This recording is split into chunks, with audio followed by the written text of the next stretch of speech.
Il est 9h moins le quart, c'est sympa de venir nous rejoindre, passer un petit moment avec nous. Vous avez bien fait d'ailleurs, parce qu'Olivia de Lamberterie est là pour nous parler forcément de livres, de mots et surtout nous mettre l'eau à la bouche et nous parler d'un premier livre, L'Archipel des chiens. Vous dites futur best-seller. Futur best-seller, foi d'Olivia. Je m'y engage parce qu'on retrouve Philippe Claudel, l'auteur des âmes grises, du rapport de Brodeck, et on le retrouve dans sa veine très romanesque. Mais sans oublier l'actu, j'allais dire, un peu les jours d'aujourd'hui. Exactement, c'est un livre qui est inspiré par l'actualité, par un fait tragiquement divers qui concerne des migrants, mais qui n'est pas du tout un essai, qui est vraiment une sorte de huis clos insulaire, tendu comme un arc, et un thriller qui cache une parabole sur les migrants et sur la condition humaine. On est dans l'archipel du chien. Et regardez, la couverture, je trouve, est magnifique. Oui, c'est vrai. C'est un archipel imaginaire. Et une des grandes forces de Claudel, c'est de savoir mêler la fiction à la réalité. Parce qu'on est dans une île qui pourrait être la Sicile. Il y a des oliviers, des capriers, de la vigne, un volcan et des êtres assez rugueux, assez taiseux et assez rétifs au changement, même si le changement est nécessaire dans un lieu comme celui-là. On est sur une plage qui n'en a que le nom parce que c'est un endroit assez désolé. Il y a la vieille c'est l'ancienne institutrice, qui promène son chien. Son chien aperçoit une forme bizarre, passe également le Spadon, qui est un pêcheur, et un gars qui s'appelle Amérique, une sorte d'homme à tout faire. Les personnages sont vraiment des archétypes et en même temps, ils existent énormément.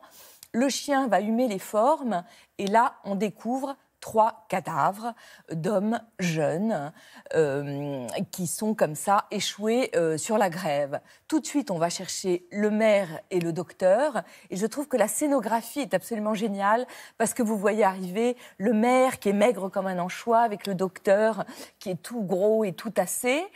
Et tout le monde est là devant les 3 cadavres. Et puis tout d'un coup, on entend une voix, c'est celle de l'instituteur. Et l'instituteur, c'est un homme qui n'est pas de l'île. C'est un étranger. Dans cette île où on n'aime pas du tout les étrangers.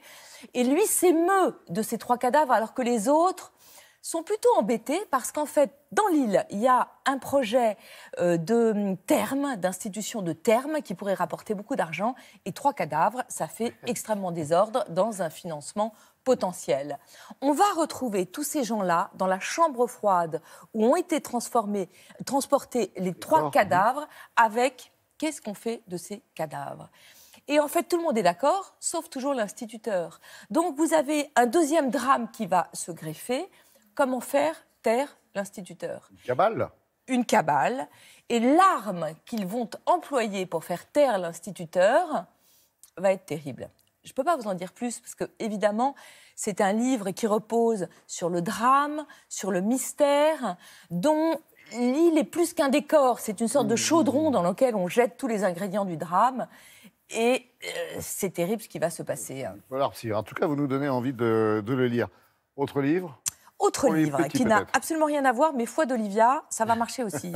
Je n'ai pas dit que L'Archipel du chien était publié chez Stock. Le monde de Lucrèce d'Anne Goscinny et Catel. Alors c'est un casting vraiment de reine. Anne Goscinny, fille de Goscinny, qui a écrit une poignée de romans très réussis, Le bruit des clés, un livre sur son père magnifique. Et Catel, c'est une dessinatrice, je crois que tu l'aimes beaucoup, qui écrit des biographies dessinées de personnages célèbres. Kiki de Montparnasse, Olympe de Gouges. Elle avait écrit aussi une biographie dessinée de Benoît de Groult qui était absolument géniale. Elles se sont mises toutes les deux ensemble pour écrire une série de romans pour la jeunesse autour de ce personnage de Lucrèce. C'est rigolo parce que vu la couverture là qu'on a, en gros, ça ressemble au petit Nicolas un peu. Hein. Oui, ce qui est génial, c'est que c'est la petite Nicole, mais la petite Nicole du monde d'aujourd'hui. D'accord. Parce qu'il y a une tonalité qui appartient à celle de Goscinny et de Sampé et du petit Nicolas, qui est de considérer que le monde de l'enfance est merveilleux. Vous savez, si vous voulez faire des romans pour les enfants, vous avez 2 choix. Soit leur dire qu'une vision très réaliste et très dure de la réalité, soit que le monde est un champ de coquelicots. C'est la version qui est adoptée par ces 2 filles, une petite fille. Mais en même temps, c'est le monde d'aujourd'hui, une famille recomposée. C'est chez Gallimard Jeunesse. Moi, je l'ai dévoré. Pourtant, j'ai pas 9 ans. J'adorerais. J'attends la suite avec impatience. Merci. Et je vous le conseille fortement. Merci beaucoup, Olivia. Vous en avez si bien parlé qu'on en a rêvé et qu'on finira par les lire.